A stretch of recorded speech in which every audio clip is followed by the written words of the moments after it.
In this episode, we'll continue the odyssey that we started in the last episode, where we're looking at Neil Young's studio albums throughout the decades.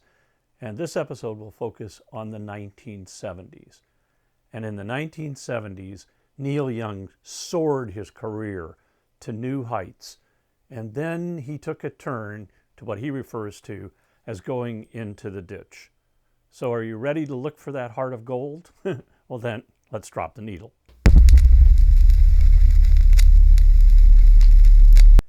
In 1969, Crosby, Stills, and Nash put out an album which was a huge hit. But they had a big problem. They couldn't go on tour to support it, and that's because Stephen Stills basically played most of the instrumentation on that record. So they knew if they were going on tour, they needed help. So they reached out and recruited Neil Young to help them out. And they did go out on tour, and I saw them, and they were terrific. And then they recorded an album together with Neil called Deja Vu.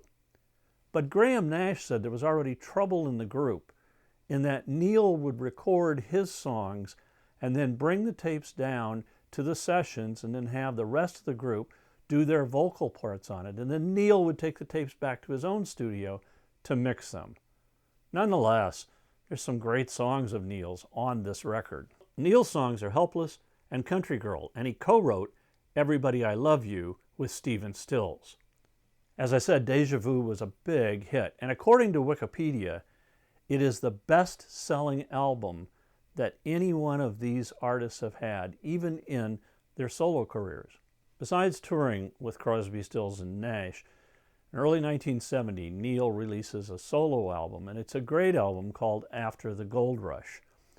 It was recorded while he was living up in Topanga Canyon, and propelled by the success of Crosby, Stills, and Nash, and the great songs that are on this record, it reaches number 8 in the charts.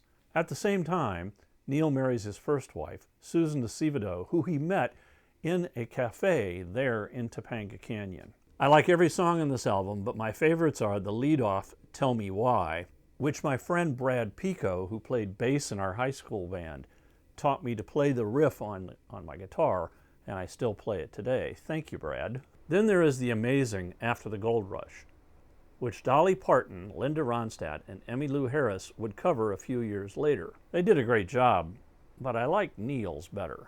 Then there's the incendiary Southern Man, Don't Let It Bring You Down, Birds, When You Dance I Can Really Love, and I Believe in You. All great songs. To support After the Gold Rush, Neil goes on tour and does a solo acoustic tour, and I was lucky enough to see him quite a few times on that tour. He put on an amazing show. In April of 1971, Crosby, Stills, Nash & Young release a live album called Four-Way Street, and it's a sprawling double album, and it really captures the sense of what their concerts were like. It showcases each of the individual artists, the stuff they're doing together, the wooden set, which was their acoustic set, the electric set.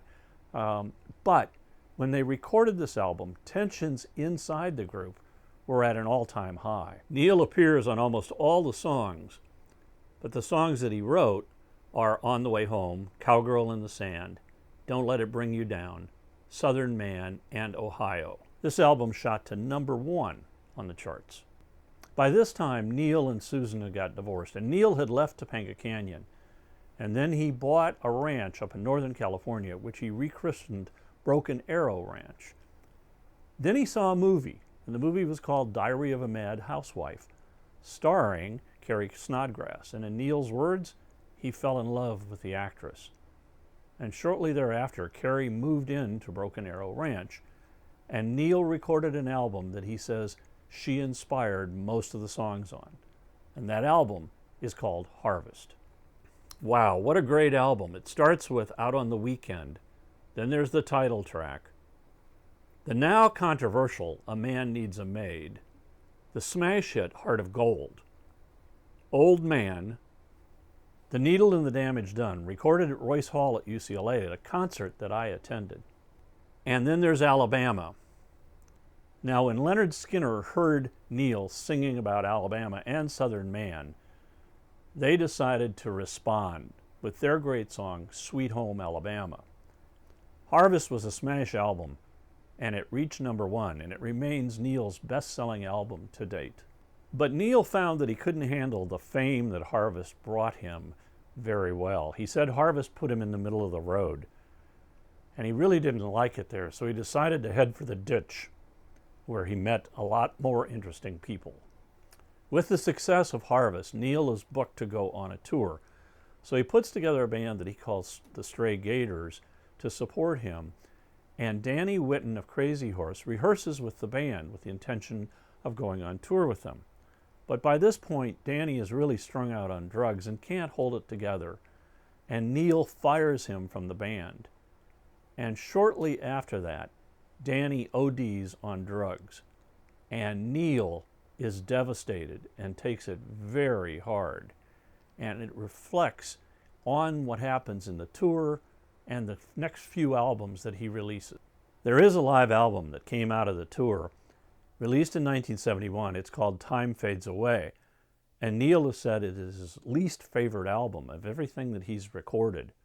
And for a long time, when it fell out of distribution, it wasn't re-released. Although the tour was to promote Harvest, Young added a batch of new songs: Time Fades Away, Journey Through the Past, Love in Mind, again recorded at Royce Hall at that concert that I attended, Don't Be Denied, and Last Dance. The album does reach #22 in the charts, but when you listen to it, the vocals and the instrumentation are raw and rough and a little bit difficult to listen to, and this is kind of the track that Neil's on.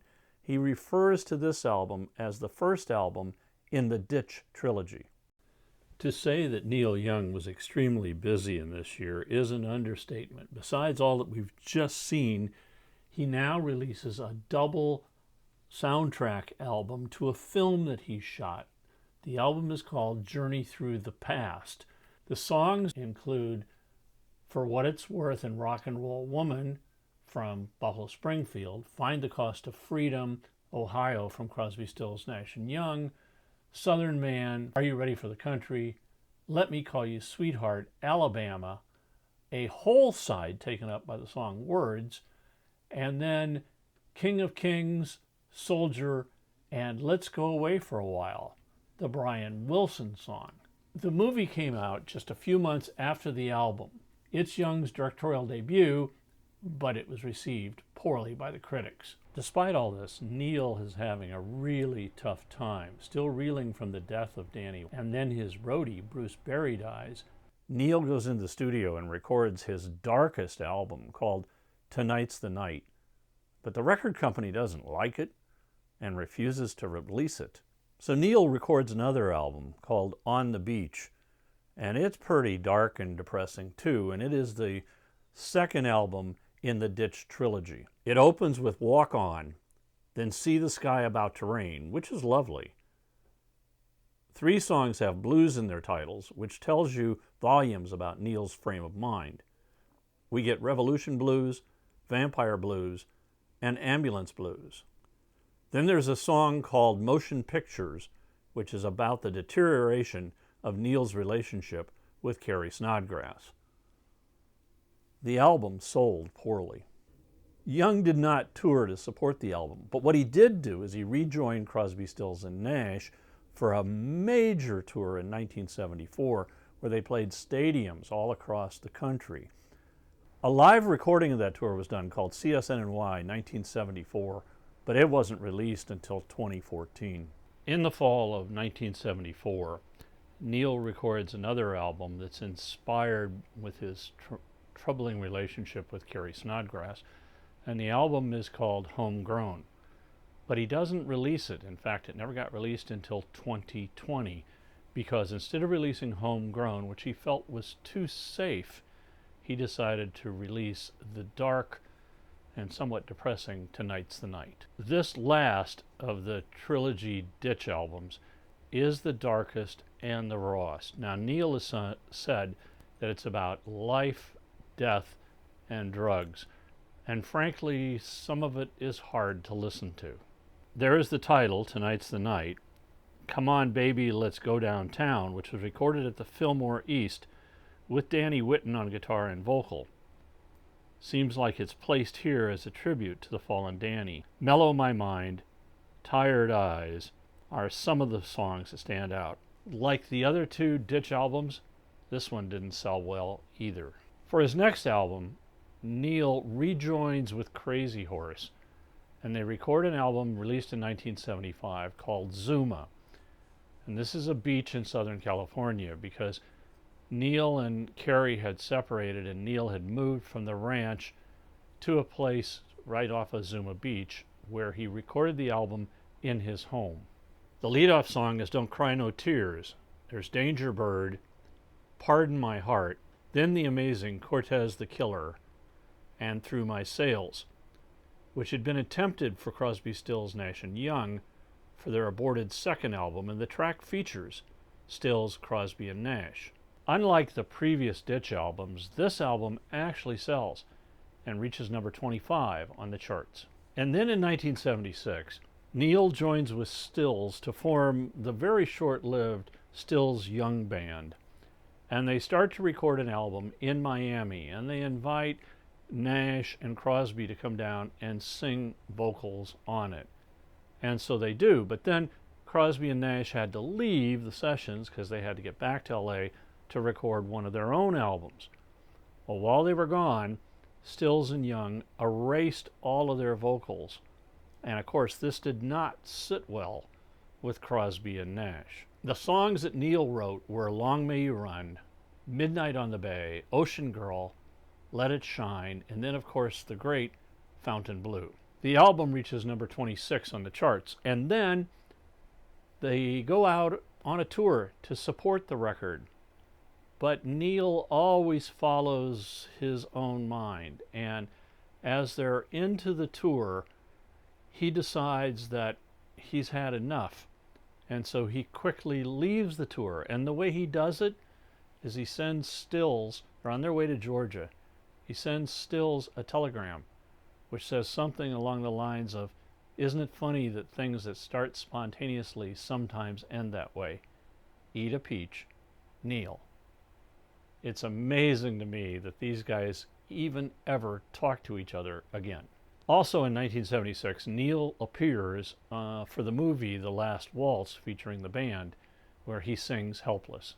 The following year, in 1977, Neil releases another album called American Stars and Bars, and it contains some new material, but some of the aborted songs that were on the Homegrown album. I like Saddle Up the Palomino, Hold Back the Tears, Star of Bethlehem, Will to Love, and of course, Like a Hurricane. The album sells well and reaches number 21 on the charts. Now, Neil may be more than halfway through the 70s, but he's got a lot more music in him. And in 1977, he releases a triple album called Decade, which goes from 1966 to 1976. All the expected songs from his career are here, but there are 5 previously unreleased.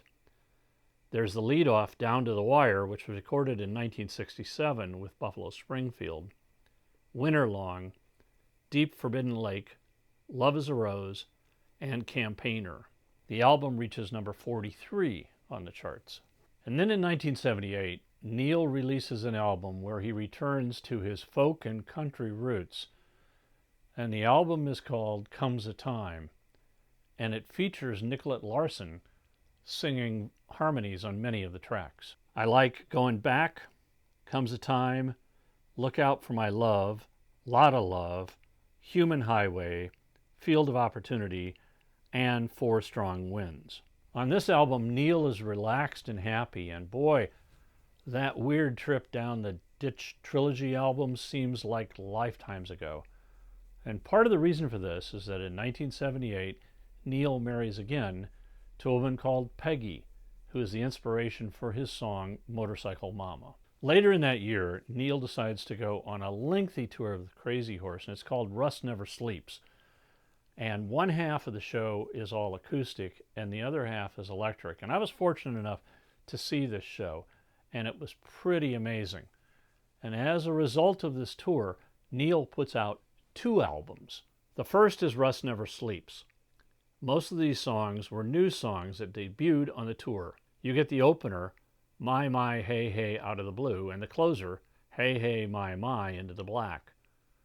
Then there's Ride My Llama, The Haunting Pocahontas, The Truly Amazing Powderfinger, and Sit On Delivery. The album was a hit with the fans, and it reached number 8 on the charts. The second album to come from the tour is called Live Rust, and it features a lot of his familiar songs, but songs that we haven't ever heard performed live before. Rolling Stone declares Neil Young the Artist of the Year, and Russ Never Sleeps was the Album of the Year. And Village Voice took it further and declared that Neil Young was the Artist of the Decade. With these accolades, all in all, not a bad way to end the 1970s. Now, as usual at this point in the episode, I would tell you to go to Spotify, where I have a playlist created from the songs that I've been talking about. But as I mentioned in the last episode, Neil has had a big fight with Spotify and has pulled all of his music from there. So instead, I would direct you to the Neil Young website, neilyoungarchives.com, for any information about Neil and his music. Neil was very busy during the 1970s. He had great success, that weird Traveling Down the Ditch, and then some redemption. We found the Heart of Gold, and we also discovered that Russ never sleeps. In our next episode, we'll look at Neil's output in the 80s. Until then, thanks for watching, and keep a rockin'. If you like this episode, hit the like button, and you can also leave me a comment down below, and I'll respond to you. If you subscribe, we'll let you know when future episodes come out.